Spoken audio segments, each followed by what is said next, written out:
Yo, what's going on, guys? It's G Miners here. As everybody is probably aware already, Lorelei Splendor was recently nerfed to no longer give ×2 restoration. ×2 by default gives 80 HP a second, and the nerf to ×1 for Lorelei means you are now only going to be getting 50 HP per second. I still think the exotic is super solid, but I wanted to make a build with a new exotic that I think most players will use as a replacement, which is going to be Phoenix Cradle. These are exotic leg armors that go pretty unused in PvE, especially since Lorelei was way too strong to not run, but these are busted.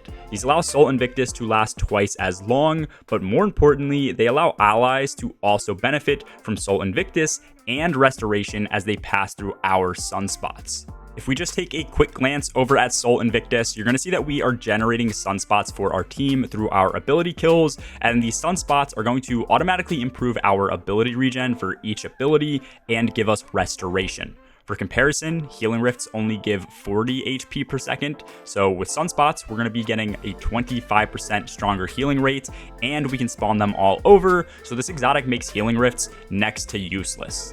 Running this is going to feel super solid in some harder pieces of endgame content, especially with Master King's Fall coming out on Tuesday, and it once again puts Titans into much more of a support and team-based role than they had while running Lorelei.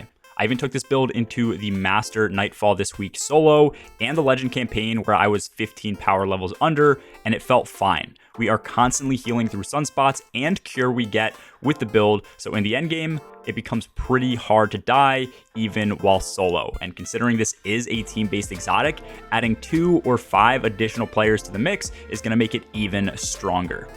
Looking at our subclass, we're going to be running throwing hammers for our super. This is going to allow us to spawn in just a bunch of sunspots and get roaring flames up to ×3 very quickly. It'll also just be a better panic super to run.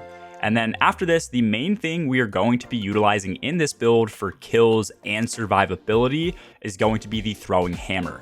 Even in harder content, as you're going to see, we get a bunch of healing even if we don't manage to get a kill. If we can just hit an enemy and then pick the hammer up, this is going to give a burst of healing from the cure effect.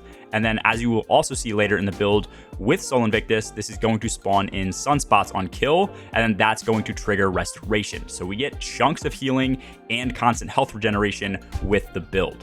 For my grenade, I personally like to run thermites. To me, these are the best way to just get a bunch of kills relatively quickly so that we can get roaring flames up to ×3 before we start actually using the hammer. It might not always come into play, but when it does, it makes the build feel really seamless, and other grenades don't seem to work as well. Aspect-wise, first up is going to be Roaring Flames. As I mentioned, this is going to allow our ability kills and ignitions to increase our ability damage up to 3 stacks. Each stack is 20%, so at 3, this is a super solid 60% increase. This is going to come into play mostly when we use our hammer, as it's going to allow us to one-shot trash adds, even under power, when we get Roaring Flames stacked up. And then on top of this, we are also able to use the base melee to now apply 30 stacks of Scorched if we ever want to trigger an ignition on an enemy. After this, the main aspect that we are relying on in this build, as I went over briefly, is going to be Soul Invictus. With this, all ability kills and killing scorched targets is going to generate a sunspot. While we're standing in the sunspot, we are going to get the Soul Invictus buff, which typically lasts 5 seconds, which will increase our ability regen. With Phoenix Cradle, this is now going to go up to 10 seconds at base. And then with sunspots, we are also going to get restoration ×1, which, as I mentioned, will heal for 50 HP a second. And these sunspots are also going to deal a huge amount of damage to enemies and add scorch stacks. So if we're sitting in one and adds end up pushing us, they are going to die extremely quickly, even in end game activities. And then when they die, more sunspots are going to be generated, so you quickly can make a huge AoE with these active. For our fragments, first up is going to be Ember of Empyrean. This is an absolute staple for most solar builds. There's really no reason not to run this. As we continue to get ability kills and solar weapon kills, restoration and radiant effects are going to be extended in duration. The main benefit we get here is that we can proc restoration with just one sunspot, and then we never need it again if we end up keep getting kills. After this is going to be Ember of Benevolence. This is going to allow us to gain ability energy back for every ability when we make our teams radiant, cure them, or give restoration. Since Phoenix Cradle will now allow sunspots to work on our team, this means Ember of Benevolence will constantly be procced when they step into these and get restoration. This is also going to be a 200% increase in our base ability regen, aka a 3x multiplier on our regen rate. We are also going to be running Ember of Solace with this build so that all duration effects on us last longer at base, which just helps out in case we might be going longer intervals between getting kills. This happens if we are waiting for adds to spawn, recovering our health, or in case we just whiff a hammer or can't find adds to kill. And then lastly, Ember of Torches is going to allow us to make ourselves and nearby allies radiant every time we hit enemies with our melee. So this will constantly keep us at a 25% weapon buff. And then once again, this pairs with Ember of Benevolence so that we get increased ability regen if we keep making our teammates radiant. Just in case you missed it in the intro or are skipping around in the video, once again, Phoenix Cradle is going to make this build come together as our teammates will now get Soul Invictus, which increases their ability regen and gives restoration.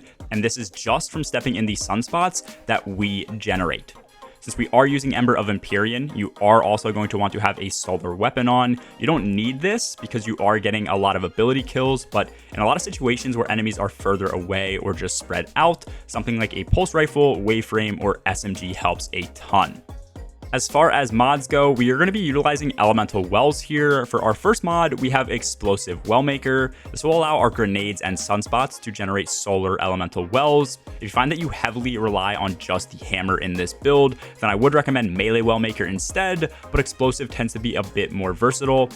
After this, we have Font of Might. By grabbing an elemental well matching our subclass type, which is going to be solar, we're going to get a boost to all solar weapon damage. This will be a 25% boost and stacks with radiant multiplicatively, getting us up to 1.5x damage for a total increase.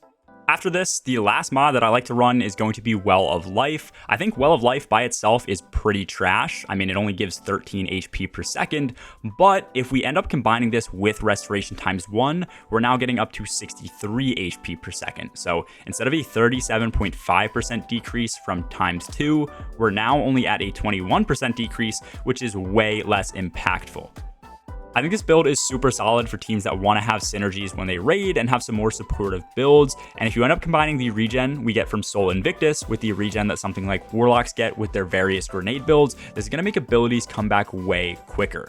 I know that Restoration ×2 felt amazing with Lorelei, but in most cases, you honestly didn't even need that much healing, and being able to keep your team alive is going to be much more beneficial. It's definitely noticeable, but again, even in master content at like 15 or 16 power under, ×1 restoration was more than enough to keep me alive as long as I didn't just run at enemies. Let me know your thoughts on the build in the comments below, and if there are any other exotics you guys are defaulting to on Titans now. Anyways, that's all for this video, guys. As always, have a good one. Peace.